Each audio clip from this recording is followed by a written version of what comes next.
అవును, చామంతి చెప్పిందే ఉంది. టెస్ట్ చేస్తే తెలిసిపోతుంది, ఇంకేం ప్రాబ్లం ఉండదు.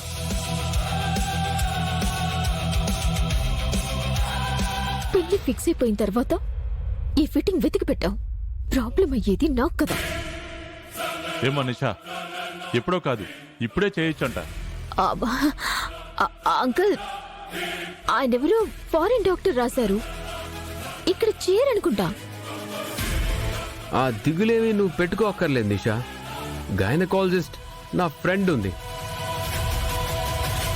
తను ఫారెన్లోనే చదివి వచ్చింది, అక్కడ కూడా ప్రాక్టీస్ చేసే వచ్చింది. తనే నీకు టెస్ట్ చేస్తుంది. ఇద్దరికిద్దరు వాళ్ళే తయారయ్యారు నా ప్రాణానికి. అంకుల్, ఇప్పుడే నిషాని తీసుకెళ్తాను, నా శాంపిల్స్ కూడా ఇస్తాను. నేనే తండ్రినని తెలిస్తే నిషా మెడలో నేనే 3 ముళ్ళు వేస్తాను. ఏమంటారు? ఏమంటాను అల్లుడు గారు, 9 నెలల తర్వాత అంటే కుదరదు అన్నాను, కానీ ఈ రోజే అంటే ఎందుకు వద్దంటాను? మీ బిడ్డే కదా అని వస్తుంది, మీ కళ్ళు తెరుచుకుంటాయి, మీ పెళ్ళి అయిపోతుంది. ఇంకేం కావాలి? మాకు ఓకే. ఏం రమ్మా, ఓకే కదా? అన్నయ్యే ఓకే అన్నాక నేనే ఉంటాను హర్ష. ఓకే. ప్రేమ్, మీ మావయ్య గారు ఓకే చేశారు, మీ అమ్మ కూడా ఓకే అనేసింది. ఇంకా ఆలస్యం చేయకుండా నిషాని హాస్పిటల్కి తీసుకెళ్లి టెస్ట్ చేయించు. నిషా రమ్మా. ఇప్పుడు నాకు కొంచెం టైర్డ్గా ఉంది, రేపు వెళ్ళి చేయించుకుందాం. నిజమ్మా, టయర్డ్గా ఉంటే నీకు శక్తికి జ్యూసులు ఇవ్వడానికి నేనున్నాను కదా. ఆలస్యం అమృతం విషం అంటారు. రేపు మళ్ళీ ప్రేమ్బాబు గారి మనసు ఎలా మారుతుందో కదా. రిపోర్ట్స్ రాగానే పెళ్లి చేసుకుంటాను అని ప్రేమ్బాబే చెప్పారు కదా. మీకు అనుకూలంగా ఉంది అని మీకు నమ్మకం ఉంది కదా. ఇంకేంటి నిషమ్మా? పదమ్మా, నేను వస్తాను. మీరు రావడం ఇంకా మంచిది అంకుల్. చామ్, నిషా టైర్డ్గా ఉంది కదా, కొంచెం జ్యూస్ తీసుకొస్తావా? అలాగే బాబు గారు, ఇప్పుడే తీసుకొస్తాను. హాయ్ సురేఖ. హాయ్ ప్రేమ్, ఏంటి సడన్ సర్ప్రైజ్?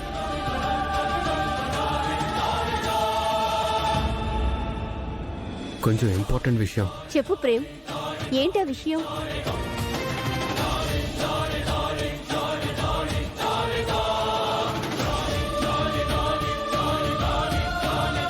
ఇదంతా శ్రద్ధగా వినేస్తుందేంటి? వింటే విన్నావు. ఈ టెస్ట్ చేయను నీకు తెలీదు అని చెప్పవి తల్లి. అవునా, ఇది నీకెలా తెలుసు? మా చామంతి తెలుసుకొని చెప్పింది. టెస్ట్ చేస్తారంట సురేఖ. చేస్తాను ప్రేమ్, కనుక్కోవచ్చు. ఈ పని మనిషికి అసలు పని పట్టేం లేదనుకుంటా. ఇంట్లో అంటు తమ్ముకోకుండా సెల్ ఫోన్తో ఏంటి దీనికి పని? డాక్టర్ గారు, ఈ రోజే రిపోర్ట్స్ వచ్చేస్తాయా? నో, టైం పడుతుంది చామంతి. దానికి చాలా ప్రాసెస్ ఉంటుంది. తన గర్భం నుంచి మేం ప్రత్యేకంగా నమూనా సేకరిస్తాం. 2 బ్లడ్ శాంపిల్స్ తీసుకుని చాలా టెస్టులు చేయాలి. ఆ తర్వాతే పాజిటివ్ వచ్చిందా నెగటివ్ వచ్చిందా అని తెలుస్తుంది. డాక్టర్ గారు, బేబీకి ఏం ప్రాబ్లం కాదు కదా? అసలేం కాదు సార్. కాకపోతే రిపోర్ట్స్ వెంటనే రావు. దానికోసం పర్మిషన్ కూడా తీసుకోవాలి, అప్లికేషన్ కూడా పెట్టాల్సి వస్తుంది. సురేఖ, అవన్నీ నేను చూసుకుంటాను ప్రేమ్. రాజావారు రాణివారు మనవరాలు కానప్పుడు వాళ్ళు ఊరుకుంటారా? అది కూడా చెప్పాక వెళ్తే వాళ్ళు చూస్తూ ఉంటారా? మీరైతే జాగ్రత్తగా ఉండండమ్మా. మీలో ఎవరాని లేకపోతే ఇప్పుడే ఎలిమినేట్ అయి వెళ్ళిపోవచ్చు. అవును, మీరు చాలా ప్రమాదకరమైన బంగ్లాలోకి అడుగు పెడుతున్నారు. మీ ప్రాణాలకే ప్రమాదం. ఒకసారి ఆలోచించుకోండి.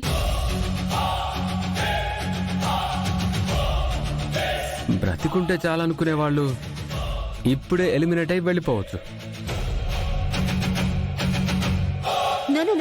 నేను నాస్తికురాల్ని. నాకు దేవుడన్నా దెయ్యమన్నా భయం లేదు. నాకు ఆ భయాలు లేవు. నేనే ఆంజనేయ స్వామి భక్తురాల్ని. ఆయనే నన్ను కాపాడతాడు. నేను దేవుణ్ణి దయ్యాన్ని రెండింటినీ నమ్ముతాను. నాకు భయం అనేదే ఉండదు. ఈ బిల్డప్లకేం తక్కువ లేదు. ఏమన్నా అనుకోండి, ఒకవేళ రాజావారి రాణివారి ఆత్మలు అక్కడ ఉన్నా నన్ను ఏం చెయ్యవు. ఎందుకంటే నా వైఫే వాళ్ళ మనవరాలు కాబట్టి. నేనే యువరాణిని కాబట్టి. చెప్పండి, ఎప్పుడు వెళ్ళాలి? ఈరోజు సాయంత్రం 5 గంటలకి నలుగురు సిద్ధంగా ఉండాలి. ఓకే. రాత్రికి రాణివాసంలో చేరారంటే రేపు సూర్యోదయం అయ్యేదాకా ఖచ్చితంగా అక్కడే ఉండాలి. అంతకంటే ముందే వచ్చేస్తే ఈ పరీక్షలో మీరు ఓడిపోయినట్టే.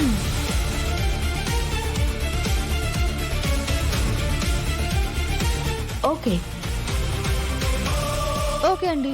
5 గంటలకి రాణివాసే నివాసం, రాణి సహక్రీడనం. అక్కడ ఉన్న రాణివారు రాజావారు ఆత్మలుగా మిమ్మల్ని వణికించేది నేను ప్రేమ్ బాబేని. నీ కాన్ఫిడెంట్ బల్బుని కాలితో నలిపేసి పాడు చేసేస్తాం చూడు.